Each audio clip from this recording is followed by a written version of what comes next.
Hello dear friends, मैं सुमन और स्वागत करती हूँ आपका अपने चैनल आपकी सहेली सुमन में। आज की वीडियो में हम आपको बताएंगे कि वो कौन से 3 मुख्य कारण हैं जिसकी वजह से प्रेगनेंसी नहीं होती है और उनके लिए कौन से टेस्ट करवाने होते हैं। तो चलिए बिना देरी के वीडियो शुरू कर लेते हैं। तो इन कारणों को समझने के लिए सबसे पहले ये समझना होगा कि प्रेगनेंसी होती कैसे है, उसका प्रोसेस क्या है। तो चलिए समझते हैं।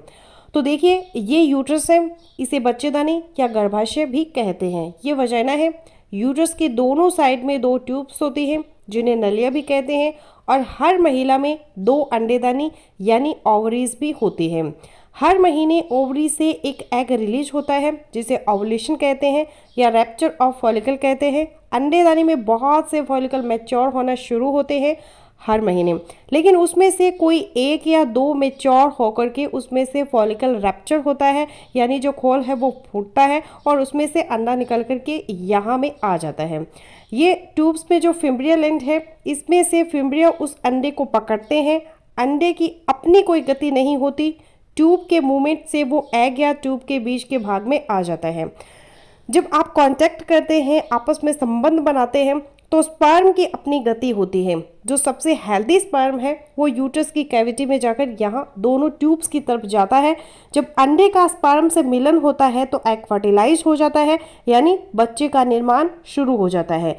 ये फर्टिलाइज एग, जिसे कि हम एम्ब्रियो भी कहते हैं, फिर से ये ट्यूब्स के मूवमेंट से यहाँ यूट्रस की कैविटी में आ जाता है। तब तक यूट्रस की जो लाइनिंग है वो फूल चुकी होती है। एक तरह से वो बच्चे के लिए बेड का निर्माण हो चुका होता है। जब वो एम्ब्रियो यहाँ पहुँचता है तो वो इस फूली हुई लाइनिंग से यहाँ पर अटैच हो जाता है और अब बाकी का प्रोसेस शुरू होता है और पूरी तरह से बच्चे के बनने की प्रक्रिया पूरी होने लगती है। तो इस तरह से हमने देखा प्रेगनेंसी होने के लिए क्या क्या चीज़ की ज़रूरत है। एक तो हस्बैंड का स्पर्म सही हो, दूसरा हर महीने अंडा रैप्चर हो रहा हो, और तीसरा ट्यूब्स खुली हुई हो।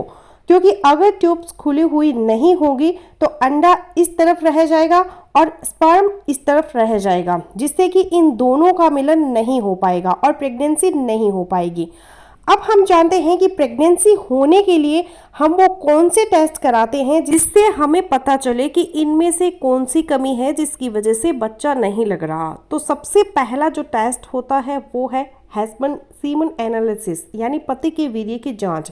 उसमें हम ये देखते हैं कि सीमन में टोटल स्पर्म काउंट कितने हैं, कितने नॉर्मल है, कितने अब नॉर्मल है, उसमें से कितने मोटाइल है, कितने नॉन मोटाइल है, और उसमें किसी तरह का पस तो नहीं है। ये सारी चीज़ें हमें बताती है कि सीमन नॉर्मल है या नहीं है। इसी तरह से महिला के 2 टेस्ट कराए जाते हैं। पहला टेस्ट हर महीने अंडा बन रहा है या नहीं बन रहा, इसे फॉलिकुलर स्टडी या फिर ओवुलेशन स्टडी कहते हैं। यह कई बार 2 से 3 बार भी करानी पड़ती है। यह केवल अल्ट्रासाउंड द्वारा पता चलता है, जिसमें वो ये देखते हैं कि कितने फॉलिकुलर बन रहे हैं और कितने मैच्योर हो रहे हैं। जब फॉलिकुलर मैच्योर होकर रैप्चर होता है तो उसे ओवुलेशन कहते हैं। यह अल्ट्रासाउंड से पता चलेगा। तीसरा टेस्ट है ट्यूब्स खुली है या नहीं, इसे ट्यूबल प्रेगनेंसी टेस्ट कहते हैं। यह टेस्ट भी 3 तरीके से ही हो सकता है। पहला HSG यानी हिस्टोसैल्पिंजियोग्राफी, दूसरा SSG यानी सोलो सैल्पिंजियोग्राफी, तीसरा लेप्रोस्कोपी। हिस्टोसैल्पिंजियोग्राफी में महिला में वजाइना के थ्रू डाई इंजेक्ट किया जाता है और एक्सरे लेकर ये देखा जाता है कि वो डाई, वो रंगीन दवाई ट्यूब्स के थ्रू वो पास करके हुई है या फिर नहीं। इससे ये पता चलता है कि ट्यूब्स खुली हुई है या फिर बंद है। अगर बंद है तो किस लेवल पर बंद है। अगर यही टेस्ट अल्ट्रासाउंड द्वारा किया जाता है तो उसे सोलो सैल्पिंजियोग्राफी कहते हैं। तीसरा इसका तरीका है लेप्रोस्कोपी। लेप्रोस्कोपी में पेट में दूरबीन के द्वारा जांच की जाती है और स्क्रीन पर देखा जाता है कि ट्यूब्स की कंडीशन कैसी है, ओवरीज की कंडीशन कैसी है और ट्यूब्स बंद है या खुली हुई है। ये सारी जानकारी लेप्रोस्कोपी के थ्रू मिलती है। तो इस तरह से आपने देखा कि मुख्यतः 3 जांचें बहुत इंपॉर्टेंट होती है। एक हस्बैंड का सीमन एनालिसिस, दूसरा वाइफ का ओवुलेशन स्टडी और तीसरा वाइफ का ही ट्यूबल पेटेंसी टेस्ट। इसके अलावा भी और कई कारण हो सकते हैं जिसकी वजह से प्रेगनेंसी नहीं होती, लेकिन मुख्यतः जब भी आप किसी डॉक्टर के पास फर्टिलिटी के लिए इलाज के लिए जाएंगे तो ये 3 जांचें करानी ज़रूरी होती हैं। ये डॉक्टर आपकी कंडीशन देखकर डिसाइड करेंगे कि कौन सी जांच आपको कब करवानी है। तो फ्रेंड्स, बस यही था मेरा आज का वीडियो। आई होपफुली मेरा आज का वीडियो आप लोगों के लिए यूजफुल रहेगा। सो मिलते हो नेक्स्ट वीडियो में, तब तक के लिए बाय बाय।